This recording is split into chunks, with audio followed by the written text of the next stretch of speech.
नमस्कार मंडळी. तर आज आपण घरच्या साहित्यामध्ये काजू करी बनवणार आहोत. हॉटेलसारखं एकदम सोपे आहे बनवायला.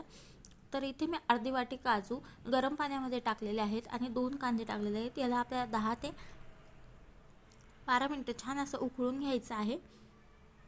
तर बघू शकता इथे छान उकळलेलं आहे. आता मी हे गॅस बंद करून घेणार आहे. आता इथे एक मिक्सरचं भांडं घेतलेलं आहे. त्यामध्ये 2 टमॅटो त्याच्या बिया काढून घेतल्या, एक हिरवी मिरची, लसूण आणि आलं घेतलेलं आहे. हे आपल्याला बारीक करून घ्यायचं आहे मिक्सरमधून. आता हे उकळलेलं जे कांदा आणि काजू आहेत ते छान धुवून घेतले एकदा. आता ही टमॅटोची पेस्टसुद्धा तयार आहे, ही काढून घेते एका ह्याच्यात.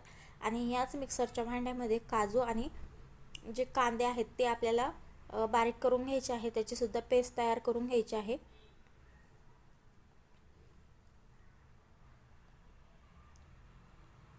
तर इथे याची पेस्ट तयार करून घेत आहे.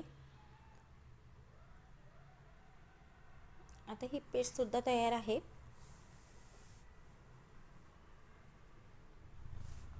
आता इथे अर्धी वाटी काजू कांद्यासोबत उकडून घेतलेले आहेत आणि अर्धी वाटी गरम पाण्यामध्ये भिजू घातले होते 1 तासासाठी. तर इथे कढई पण छान गरम करून घेतली. त्यामध्ये तेल आणि थोडंसं 1 चमचा तूप टाकलेलं आहे.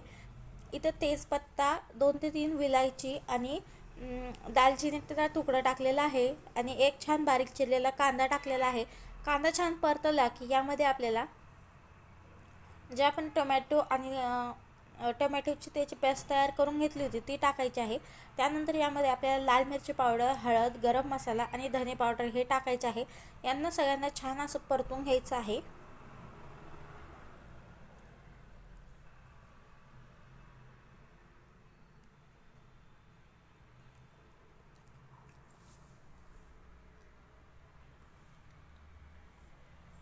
आता यामध्ये मी जो आपला नाश्त्याचा चमचा आहे त्या चमच्याने 1 चमचा भरून पाणी टाकलेलं आहे आणि झाकण ठेवून या मसाल्यांना छान असं 1-2 मिनटासाठी शिजवून घेते, परतून घेते. तर बघू शकता छान असं मसाल्याला तेल सुटलेलं आहे. एकदा छान हे मसाले हलवून घ्यायचे आहेत आपल्याला.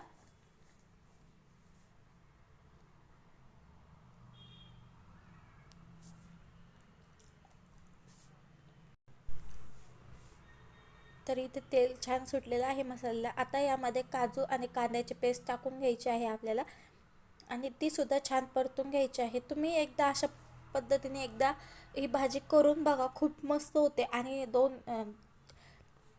2-3 लोकांसाठी तर आरामात पुरते ही भाजी अशा पद्धतीने एवढ्या साहित्यामध्ये. तर याला सुद्धा छान परतून घ्यायचं आणि यामध्ये आपल्याला पाणी टाकून घ्यायचं आहे. तर गरम पाणी टाकायचं आहे. आता बघू शकता मस्त असा कलर विलर त्याचा चेंज झालेला आहे, खूप छान दिसत आहे भाजी. तर यामध्ये पाणी टाकून घेतलं, छान असं मिक्स करून घेतलं. यावरती आपल्याला झाकण ठेवायचं आहे. तर 5 ते 6 मिनटासाठी आपल्याला झाकण ठेवायचं आणि कमी गॅसवरती गेलं उकळून घ्यायचं आहे. तर इथे एका गॅसवरती पॅन घेतलेला आहे. त्यामध्ये 1 चमचा भरून तूप टाकलेलं आहे. तूप छान वितळलं की यामध्ये आपल्याला आपण जे 1 तासाआधी काजू भिजू घातले होते ते काजू घ्यायचे आहे आणि छान परतून घ्यायचे आहे. तर तुम्ही हे काजू असेच म्हणजे बिना परतलेले सुद्धा टाकू शकता भाजीमध्ये. पण अशा पद्धतीने जर का परतले आणि तुपामध्ये आणि ते जर का काजूमध्ये ज्या भाजीमध्ये टाकले आपण काजू, तर भाजी एक नंबर होते, खूपच छान होते. यामध्ये आपल्याला चवीनुसार मीठ टाकायचं आहे.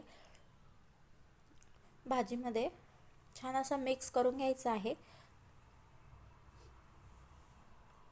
तर इथं परत मी 2 मिनटासाठी झाकून ठेवते भाजी. आणि आता हे काजू बघू शकता तुम्ही मस्त असं परतत आहे, याचा कलरसुद्धा बदलत आहे. तर इथे छान असा कलर बदललेला आहे, बघू शकता. मी आता हे काजू या भाजीमध्ये टाकून घेते. तर इथे काजू टाकून घेतलेले आहे भाजीमध्ये. खूपच सोपे आहे आणि खूप भारी लागते. एकदम कमी साहित्यात बनवलेले आहे. कोणाला पण बनवता येईल. किंवा पाहुणे आले किंवा दुपारच्या जेवणाला काय बनवायचं ते सुचत नसेल तर ही भाजी एकदा नक्की करून बघा, खूप मस्त लागते. तुम्ही पहिल्यांदा जरी बनवलं नाही ही भाजी परफेक्टच बनणार आहे.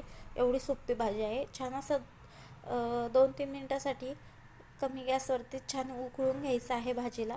आणि यामध्ये आता आपल्याला कस्तुरी मेथी आहे ती थोडीशी हातावर घ्यायची आणि थोडंसं हातावर चोळून घ्यायचं तिला आणि भाजीमध्ये टाकून द्यायची. छान असं मिक्स करायचं आहे. 1 ते 2 मिनटासाठी भाजी परत झाकून ठेवायची.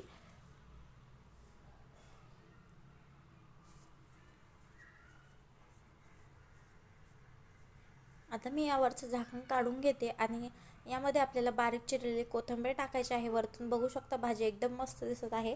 खूप छान कलर वगैरे आलेला आहे. तर इथे काजू कढी तयार आहे आपली.